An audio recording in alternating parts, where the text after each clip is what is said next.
Good morning, everyone. We live? Can you hear us?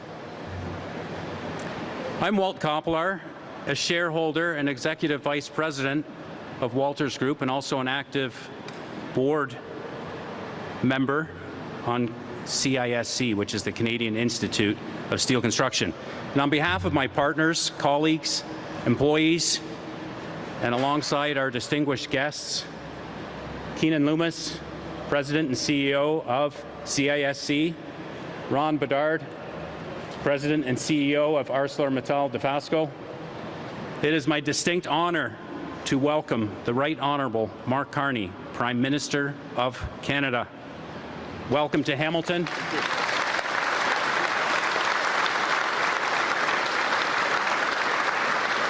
Welcome to Steeltown.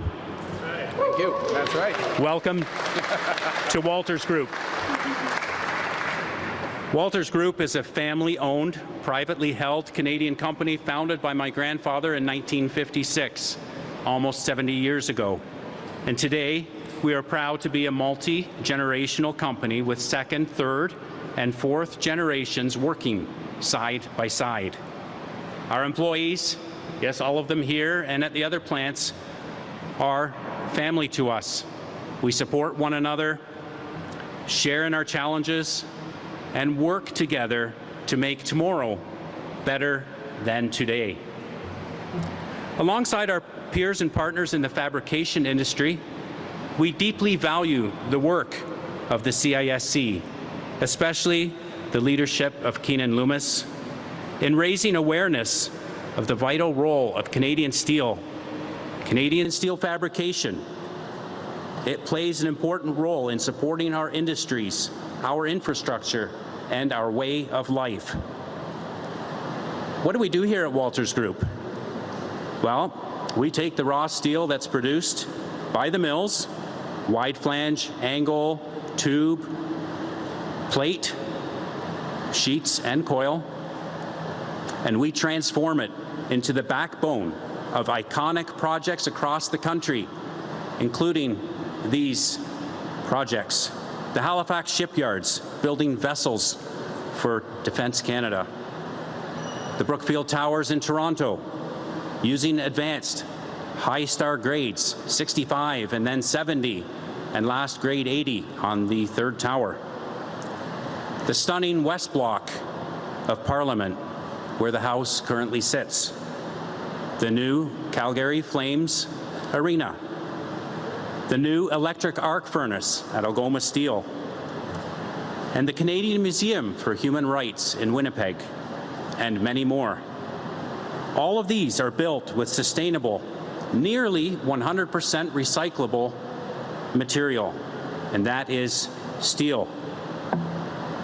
The team welcoming you today is committed to building with excellence, using leading technologies, prioritizing safety, and delivering exceptional quality.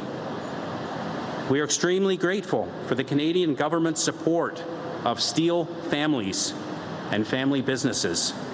And on behalf of everyone here, a sincere thank you for eliminating the carbon tax. It's a meaningful step forward in our industry.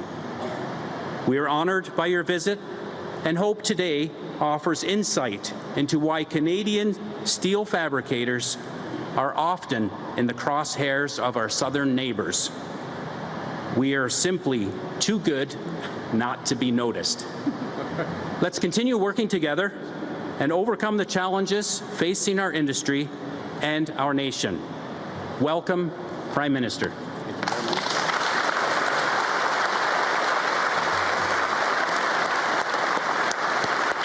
Thank you, Walters. I'm Lisa Hepfner. I'm the Member of Parliament for Hamilton Mountain, where we are right now at Walters Group. It is a real pleasure to be here at Walters. I've been speaking with some of the employees about how much they love this job, how proud they are of the iconic buildings across the world that they have played a part in creating. And my caucus colleagues behind me and I all regularly get to see the beautiful work that was done on West Block, covering a former indoor courtyard with translucent material and Hamilton-built steel beams. Truly stunning, the light coming through that work of art.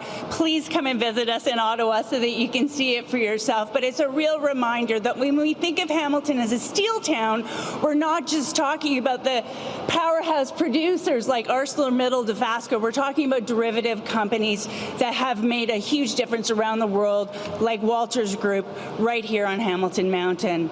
And one person who knows this very well, because he's been hugely engaged in the current challenges of the steel industry, is our leader, our Prime Minister, who has been regularly in contact with all the important players, making sure we make it through this challenging crisis in world economies right now. This is not his first visit to Hamilton. He's been back here regularly.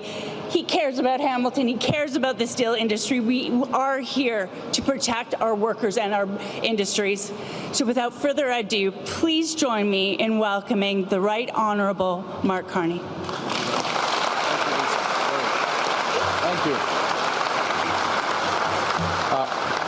Thank you. Thank you very much, Lisa, for that kind introduction. Thank you, Walt, for hosting me, and for the Koppelaar family for showing me around this incredible facility, one of 5 facilities, well, actually, and more facilities across Ontario and beyond. I also want to acknowledge, as Walt did, Keenan and your great work, and Ron Bedard from Dofasco, the backbone of the Canadian steel industry, the North American steel industry, and part of the global industry. Our country was built by steel workers such as those joining us here today, or I'm joining them rather. North America was built by workers like that. The world is built by workers like that. And it is entirely right that we're here with so many members of the government caucus joining for an important series of announcements. L'acier est à la fondation même du Canada. Et on aura besoin de beaucoup plus pour lancer les projets d'intérêt national qui s'étaleront sur les décennies à venir. L'acier sera aussi essentiel à nos projets d'infrastructure énergétique, nos ports, nos nouveaux corridors ferroviaires et commerciaux, la défense et nos centres de données sur l'intelligence artificielle. Mais nous devons d'abord surmonter certains grands défis immédiats. Yes, to get to where we need to go, we need to overcome some immediate challenges. In recent years, the global steel industry has been undergoing a fundamental shift. Shifts driven by many factors, but I'm going to point out particularly foreign competition that unfairly benefits from non-market policies and practices. And now, the trade actions of the United States are further transforming global steel market dynamics and supply chains. Let's be clear. Canada will be one of the countries most impacted by these developments. It's because we are highly exposed to this fundamental restructuring that's happening in the global steel industry. We have substantial steel exports.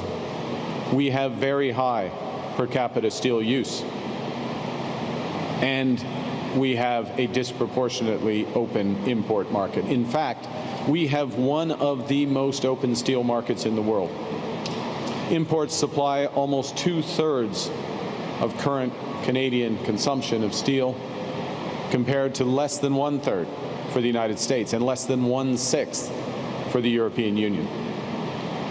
And over time, we become too dependent on the United States as our biggest customer, with more than 90% of our steel exports going south of the border. So moving forward, we must diversify our trade relationships and, above all, we must rely more on Canadian steel for Canadian projects. And those shifts start today. In an increasingly unpredictable and unreliable world, we must focus on what we can control. Nous pouvons positionner nos industries pour qu'elles réussissent. Nous pouvons préparer notre main-d'œuvre. Avec le bon plan, nous pouvons contrôler notre destin économique. Nous devons agir maintenant pour que notre économie reste résiliente et forte, peu importe ce que feront les États-Unis ou tout autre pays. Canada has what the world needs.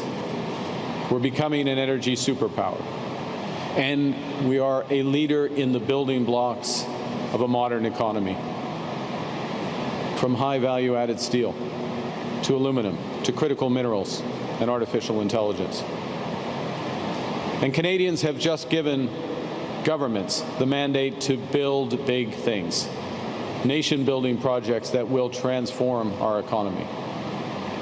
We have the potential to become our own best customer for steel, but we will lose that ability if we don't manage the profound transformation now underway in the industry. And to do that, we have to change the way we do things so we can better support our companies and our workers during this time of change. And that's why I'm proud to announce today that Canada's new government will do several things. First, we will take a series of measures to stabilize our domestic steel market and prevent harmful trade diversion arising from current trade tensions. Informed by the review of our steel trade arrangements that we announced last month, the following changes to tariff rate quotas will take effect by the end of this month.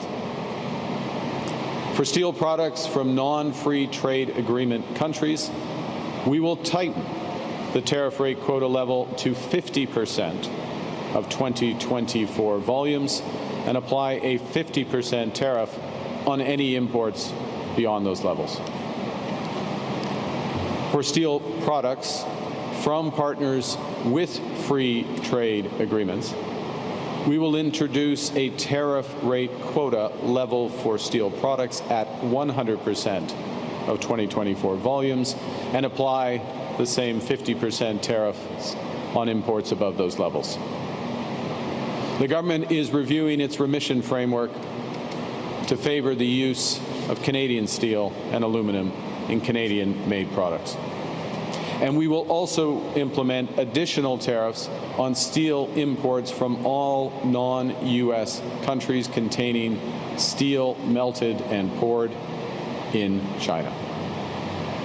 Our existing arrangements with our CUSMA partners will remain the same, including no changes to our current trade measures with the United States. The combination of all these measures will ensure that Canadian steel producers have a bigger share of the Canadian market. It will create more resilient supply chains and unlock private capital for Canadian production. But given the dynamics in global trade, we will reassess all of our existing trade arrangements with respect to steel, consistent with the progress made in our bilateral discussions with the United States, and will also take into account the steel negotiations that the U.S. is currently undertaking with other countries, because what happens in those will affect what happens here. Second, we will invest in Canadian steel companies and, above all, in Canadian steel workers. Building on previously announced enhancements to employment insurance and the EI work-sharing program, the Government of Canada will invest $70 million in labour market development agreements to provide training and income support for up to 10,000 affected steel workers. Through reskilling investments and increased worker supports, we will ensure workers have the skills and the support that they need to meet the future needs of this industry.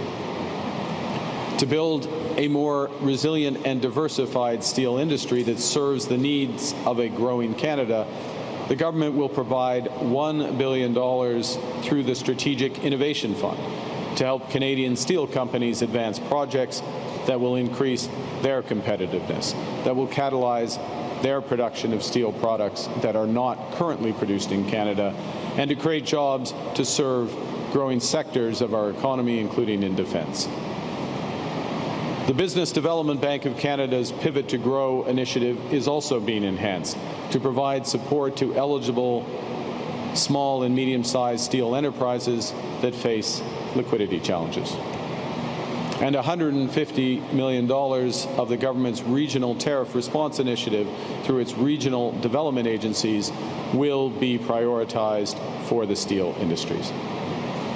And finally, the large enterprise tariff loan program that was introduced at the start of this year will be updated in several ways. We'll expand eligibility and provide lower cost financing to firms in the steel industry.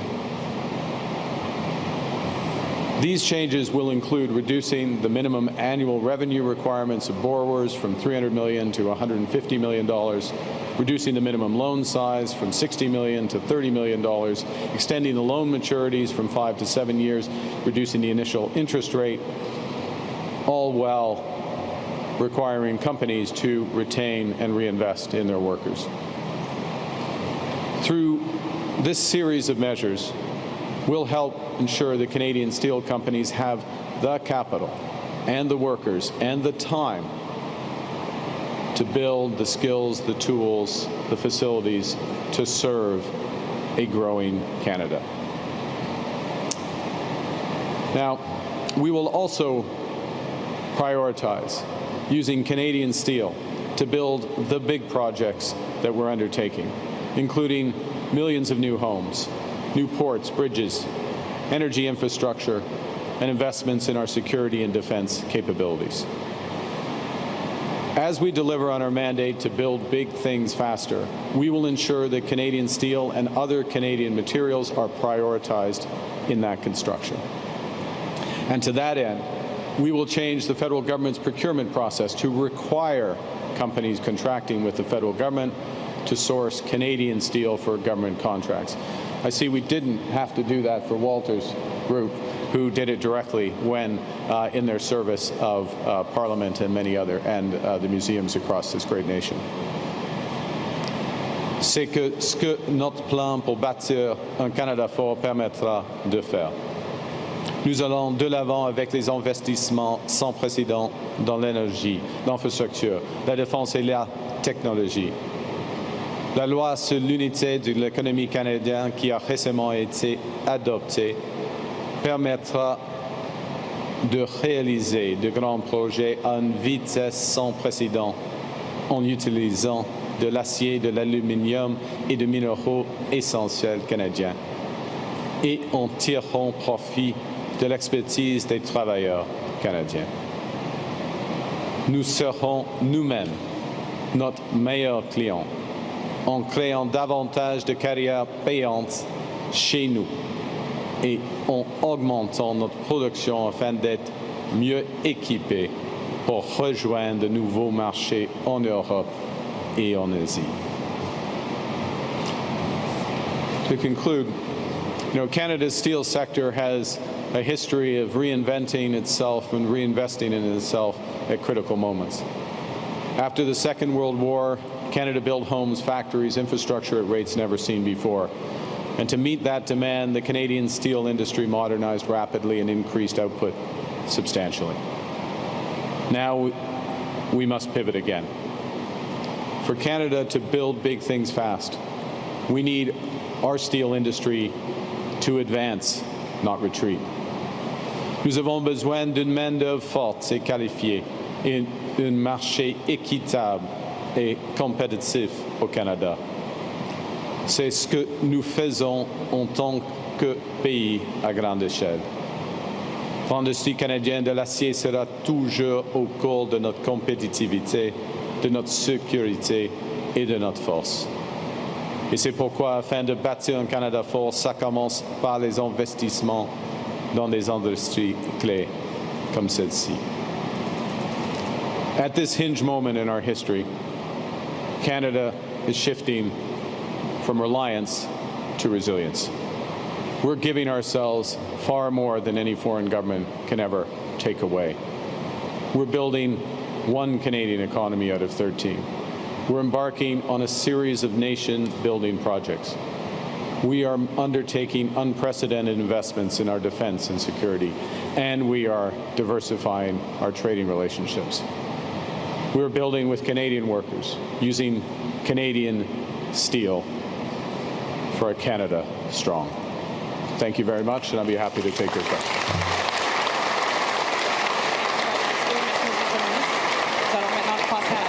We'll now begin the question period. We'll do 15 minutes, one question, one follow-up. First question, Steve. Okay. Hi, my name is Simone Gavros. I'm with CHCH News. My question is more of a local question about crime.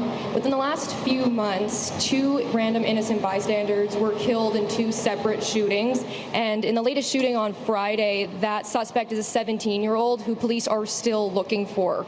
There's also a lot of concern when it comes to repeat offenders. My question to you today is, what is your government doing to keep communities, including Hamilton, safe when it comes to gun violence? Thank you very much for the question, and my sincere condolences for the victims of the direct victims of these crimes, their families, but also for the communities and the concern and anxiety that horrible crimes like this create. One of the things the federal government is doing, and we are making a huge emphasis on this, is to control our border better. Because I suspect, and we'll see when this individual is caught, that gun came from the United States. Vast majority of firearms, illegal firearms, firearms used in crime, come across our border. And so what we've been doing in recent months is making very large investments in controlling those borders much better. We have to do more, but we're talking thousands more CBSA, border service agents. We're talking drone surveillance, helicopter surveillance, working more closely with the United States on both sides of the border, both elements of the border, including addressing the scourge of fentanyl. The second aspect to your question, which your question touches on and the tragic situations touch on, is bail reform. And the importance of bail reform, particularly with respect to repeat offenders. We have commitments on that. We're working with the provinces on those issues. I'll be meeting with the premiers next week. I'm sure that's one of the elements that we will discuss, and you can expect legislation from this government in the fall. With local Hamilton Mayor Andrew Horvath? I'm sorry? Have you met with local mayor in Hamilton, Andrew Horvath? I have not met with Mayor Horvath, no. Thank you. Good morning, Prime Minister Mark Carney with Canadian Press. You told Canadians that you would be elbows up, and they appear to have largely given you a mandate to get a good deal from the president. But thus far, we have not seen that Canada has gotten basically nothing. And Canada also had to give one of its bargaining chips when it comes to the digital services tax, something other countries like the UK did not give up in their deal with the US. How do you still convince Canadians that you are really elbows up? Well, look, we are in the midst of long now and tough negotiations with the United States. And we're working for the best deal for Canada. We have put in place a series of retaliatory measures, including in the steel sector. We have secured tariff-free access for a number of Canadian goods. In fact, the percentages are very high in terms of outside of the most affected sectors, steel being one of them, autos, aluminum, forest products. The vast majority of Canadian goods and services are tariff-free. That is not the case for most other countries. We will continue to work constructively for a deal, but it has to be a deal that works for Canadians and Canadian workers. And part of the reason why we don't have a deal is that deal is not yet on the table. En français, c'est plus courtement et nous continuons de travailler dans des négociations difficiles. C'est difficile et complexe avec les Américains. Ça va continuer dans une manière constructive par rapport au gouvernement du Canada. Et la situation actuelle est une situation où il y a des secteurs clés dans notre économie, surtout l'acier, l'aluminium, les automobiles, le bois d'œuvre, qui sont beaucoup affectés par les menaces américaines. Mais en même temps, le grand montant des biens et services canadiens, des exportations des biens et services canadiens sont sans tarif pour le moment. On va continuer les discussions. C'est une période délicate à ce moment-ci. On va j'attends à ce que les négociations s'intensifient pendant les prochains jours.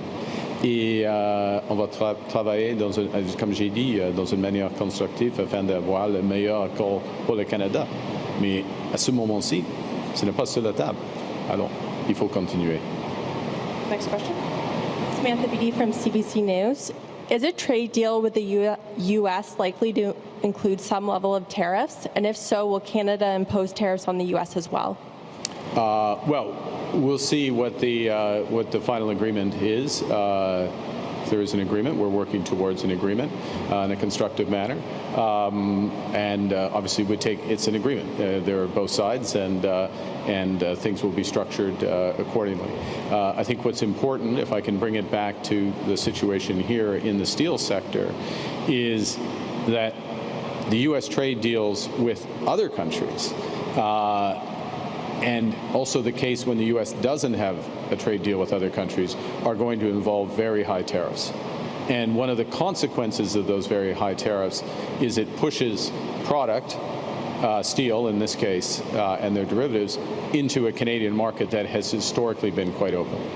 So it's important that we protect our market from those secondary effects, if you will, from the U.S. Negotiations. But is Canada willing to impose tariffs? Is that something on the table?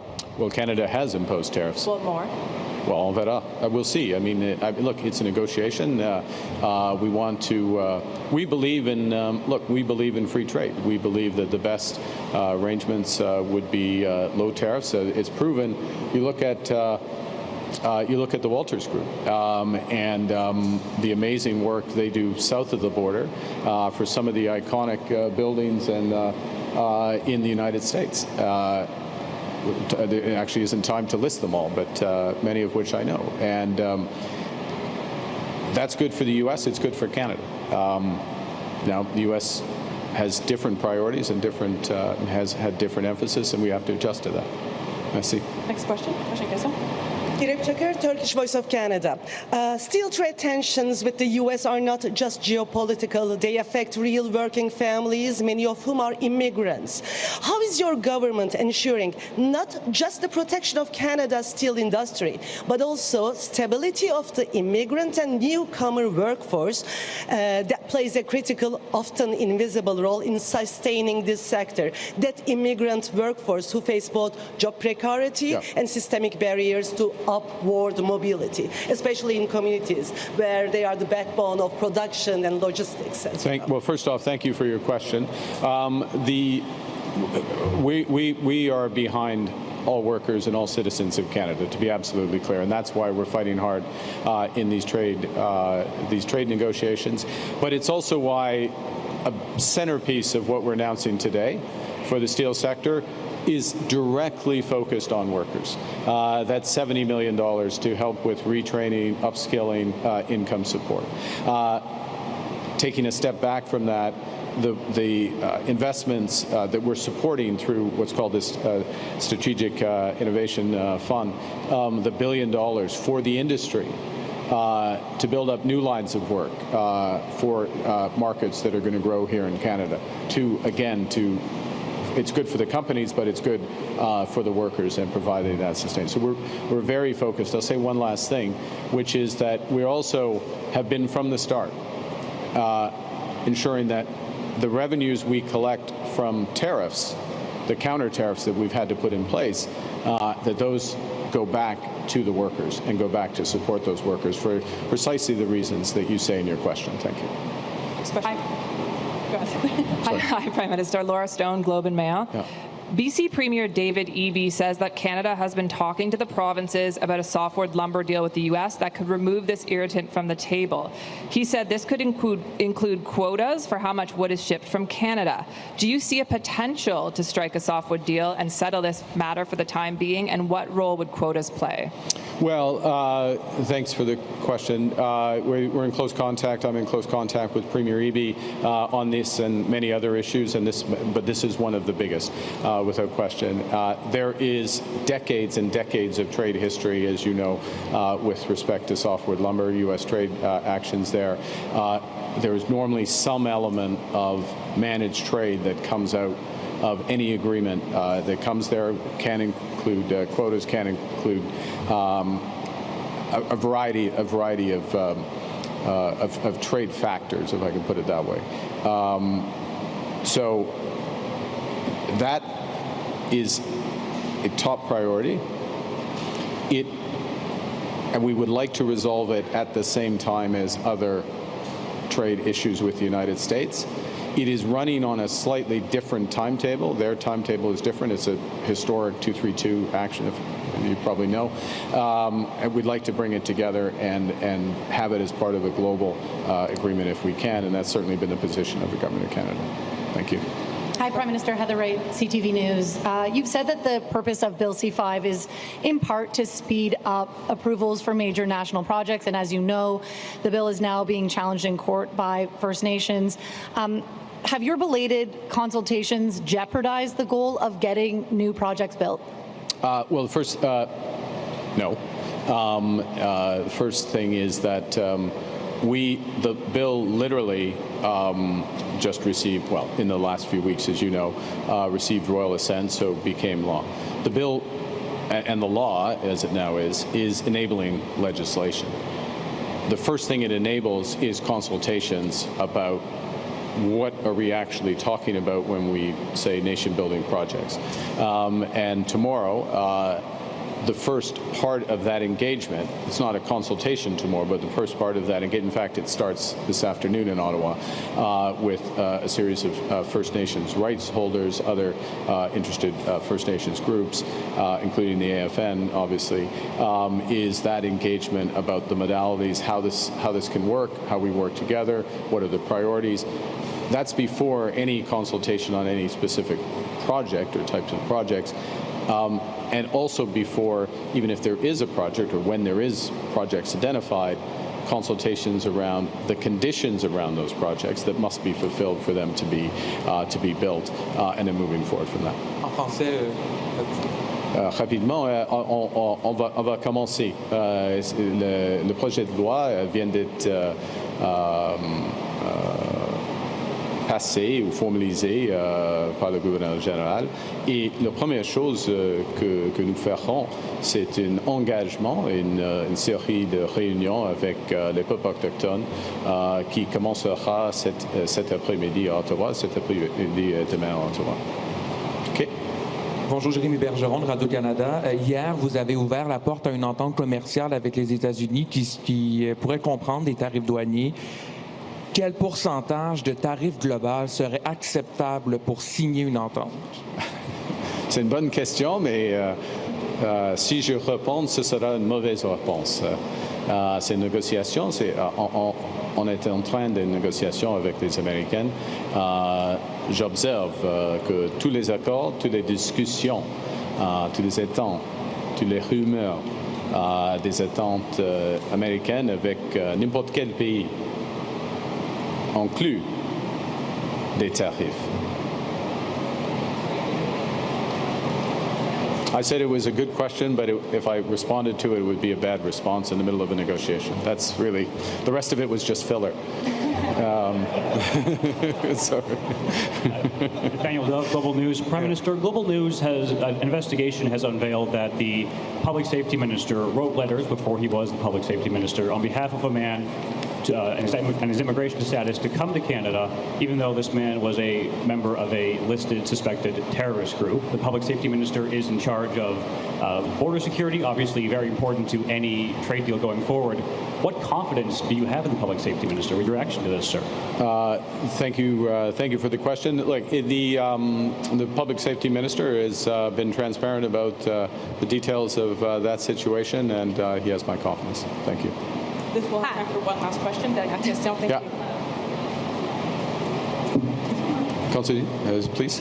Hi there, Fallon Hewitt from the Hamilton Spectator. I had a question. So you've spoken about the supports for steelworkers, but the impacts of tariffs stretch far beyond those companies. How will your government support cities like Hamilton that are home to thousands of steelworkers with the impact stretching far beyond just those workers, but businesses all across the city? Great question. And the first thing in answer to that, because your question goes to the heart of the overall issue and the economic strategy. And the first thing to recognize is they call, this is Steel Town for a reason.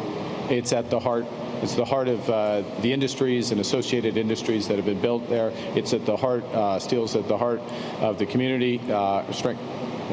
Make steel, our strength is people. Where's Ron? He's right there. Yeah, it's right there at the core of the community, but also the core of your question, the economic impacts of having a strong steel industry, a strong industrial base in Hamilton.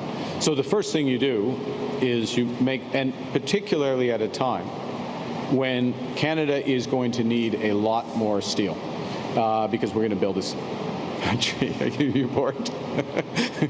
We're going to need a lot more steel because we're going to build this country. And what we need to do is help the industry transition. To help more broadly, not just help, this isn't help, this is us helping ourselves as Hamiltonians, as Ontarians, as Canadians, is to build. We need more homes in Hamilton and this region. We can improve the port infrastructure. It's already the busiest port on the Great Lakes, but we can improve the port infrastructure. We can reinforce our energy infrastructure through some of the specialist steel that is produced here.